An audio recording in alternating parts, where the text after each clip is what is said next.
My name is Rachel Chen, and this is the story of how an act of family cruelty led to the discovery of a lifetime. The old Riverside antique store stood at the corner of Main and Cedar, its faded brick facade a testament to 7 decades of small-town commerce. I remembered visiting it as a child, enchanted by the dusty treasures that Grandpa Joe, my husband's grandfather, would show me on the rare occasions my future mother-in-law allowed us to visit. A dreamer, Patricia Wilson would say disapprovingly, watching me explore the cramped aisles. Just like that old fool. No sense of real value. Now 15 years later, I stood in the Wilson family's luxurious living room, surrounded by relatives eager to hear the reading of Grandpa Joe's will. My husband Tom squeezed my hand supportively as Patricia, acting as executor, began distributing the inheritances. To my son Robert and his wife Patricia, she read with satisfaction, my stock portfolio and primary residence. She smiled, knowing the portfolio alone was worth millions. To my grandson Michael, my summer house in the Hamptons. My brother-in-law grinned, already planning his parties.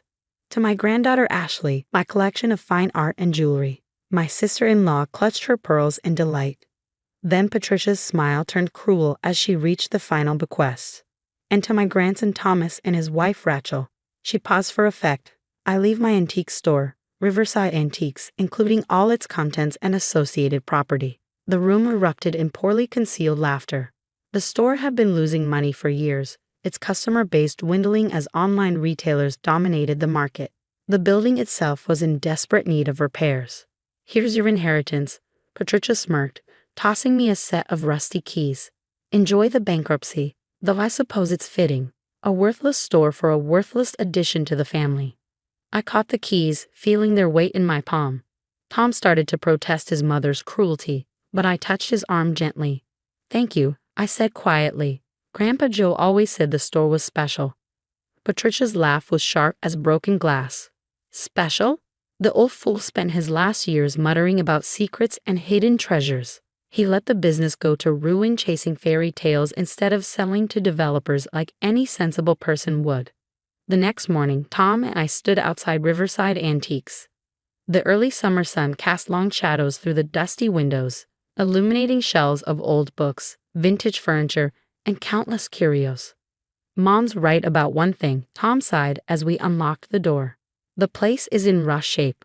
We should probably just sell it. But something made me hesitate. Maybe it was the memory of Grandpa Joe's twinkling eyes when he showed me his favorite pieces, or the way he would sometimes stop mid-sentence, looking around the store with an expression that suggested he was seeing something the rest of us couldn't. Let's at least look through it properly, I suggested. Grandpa Joe spent his life building this collection. We owe him that much. The interior was like stepping back in time. Every surface held layers of history. Art Deco lamps beside Victorian silverware, mid-century modern furniture draped with vintage textiles. The air smelled of old wood, leather, and secrets. I ran my fingers along a shelf, remembering how Grandpa Joe used to quiz me about different periods and styles.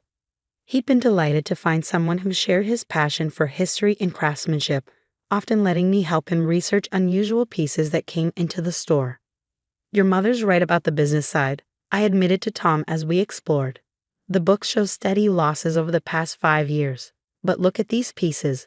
There's real value here if we know where to look. Tom picked up a dusty ledger. Dad always said Grandpa was obsessed with something in his final years. Kept talking about a discovery that would change everything. I remembered those rumors. The family had dismissed them as the ramblings of a senile old man. But I'd seen the clarity in Grandpa Joe's eyes when he spoke about his research. He wasn't confused, he was excited, like someone on the verge of a breakthrough. We spent the next few days cataloging the store's inventory. Tom focused on the financial records while I explored the collection. Every item seemed to hold a story, but nothing explained Grandpa Joe's certainty about some great discovery. On the 4th day, I was examining a wall of vintage advertising posters when something caught my eye. The wall behind one poster seemed slightly uneven, with subtle variations in the brick pattern. Tom, I called, can you help me move this? As we carefully peeled back the poster, we revealed what looked like a patch of newer bricks, slightly different in color from their surroundings. In the center was a small mark that might have been decorative, or might have been something else entirely. Look familiar?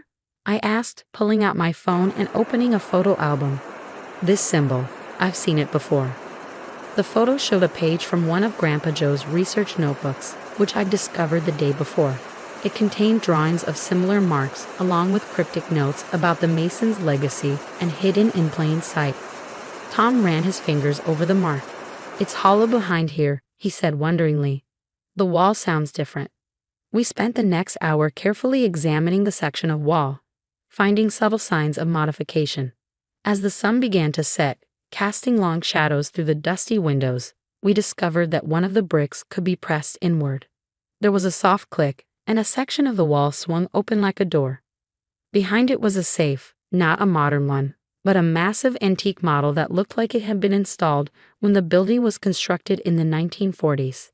Its surface was decorated with the same symbol we'd found on the wall. "This is what he was trying to find," I whispered, remembering Grandpa Joe's determined expression during those final years.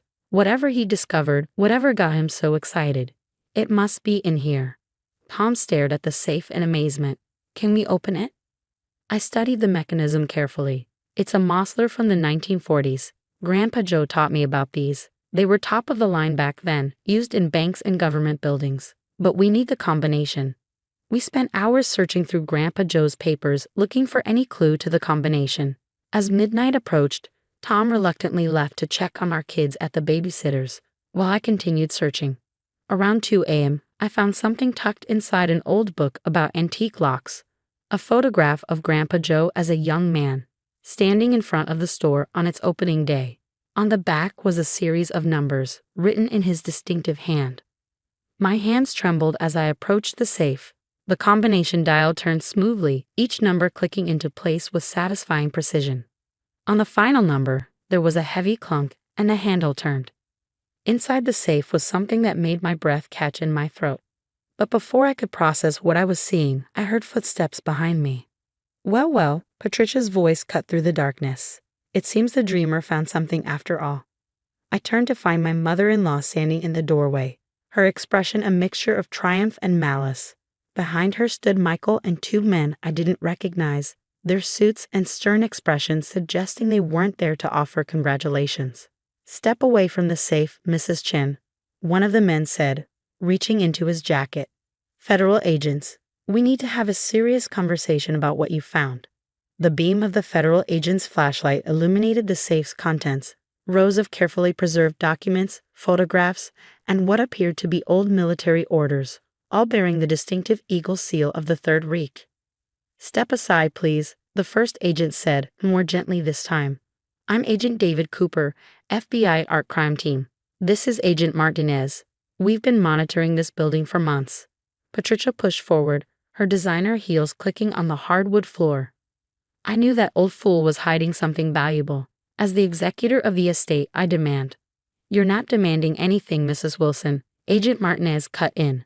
"These documents fall under federal jurisdiction." I found my voice. "You've been monitoring the store. Why?" Agent Cooper began carefully removing items from the safe.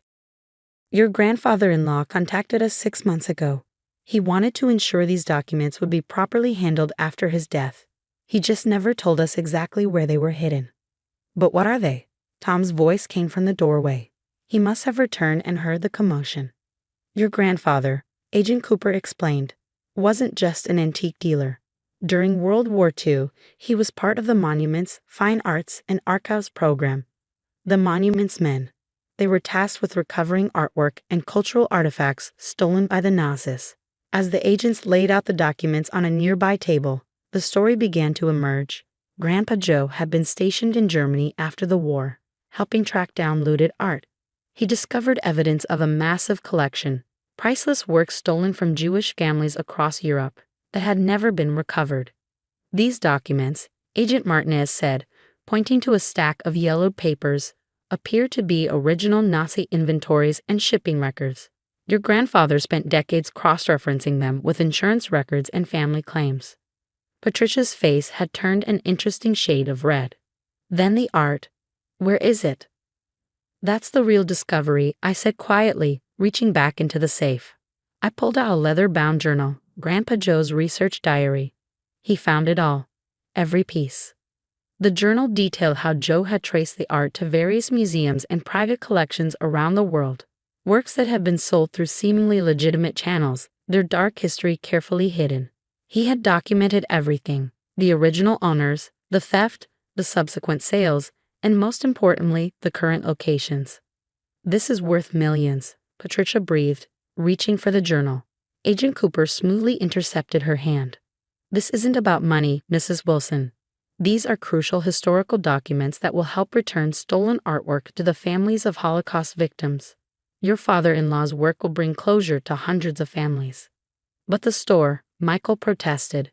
"The property is part of something much bigger," I interrupted, understanding finally dawning. I opened another folder from the safe, revealing architectural plans of the entire block. Grandpa Joe didn't just own the store. He bought the whole building, and the one next door, through a separate holding company. Tom took the plans, his eyes widening. "These buildings, they're in the middle of the proposed Heritage District Development Zone." I nodded. "The developer that's been buying up downtown properties, they can't complete their project without these buildings." Grandpa Joe knew that. He also knew the historical significance of his discovery would make it impossible for them to tear down this site. Agent Cooper smiled. Mr. Wilson was very clear about his wishes. The buildings are to be converted into a research center and museum, dedicated to documenting the ongoing effort to return stolen art to its rightful owners. The FBI's art crime team will be establishing a permanent office here. Patricia looked like she was about to faint. But the inheritance is exactly what Grandpa Joe intended," I said firmly. "A chance to be part of something meaningful, something that helps bring justice to families who lost everything." The store wasn't worthless. It was priceless, just not in the way you measure value.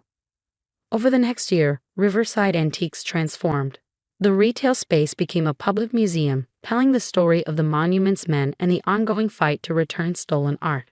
The upstairs offices housed researchers and FBI agents working to trace artwork using Grandpa Joe's meticulous records.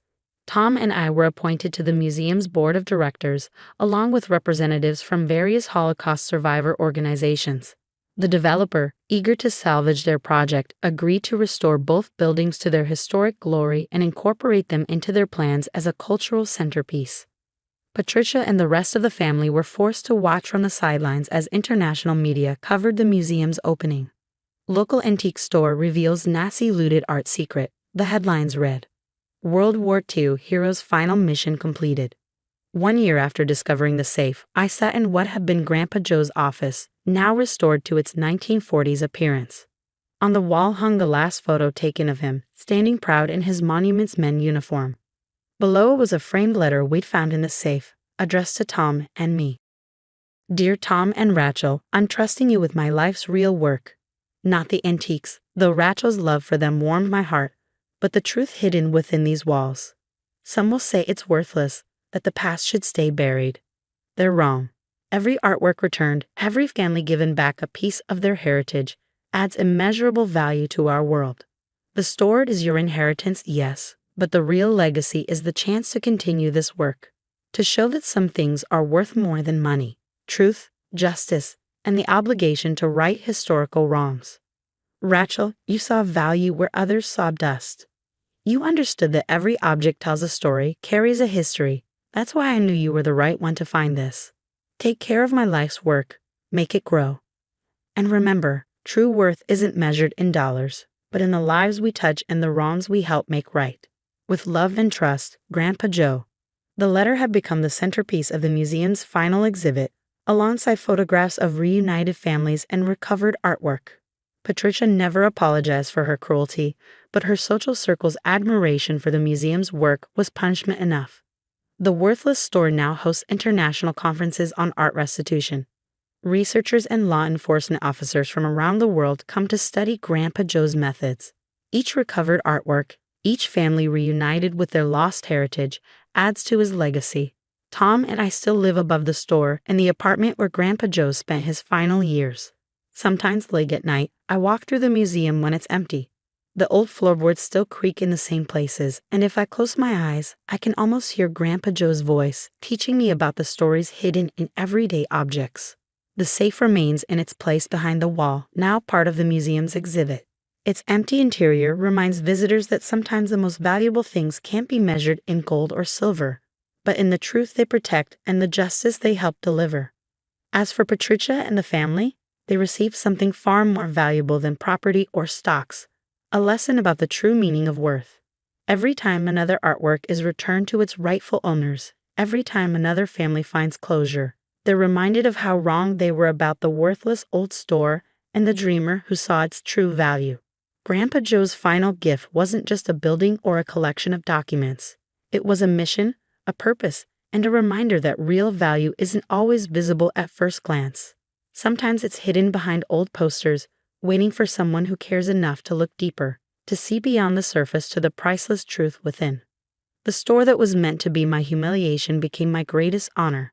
Every morning, as I unlock the museum's doors, I think of Grandpa Joe and smile, knowing that sometimes the most precious inheritances are the ones that money can't buy.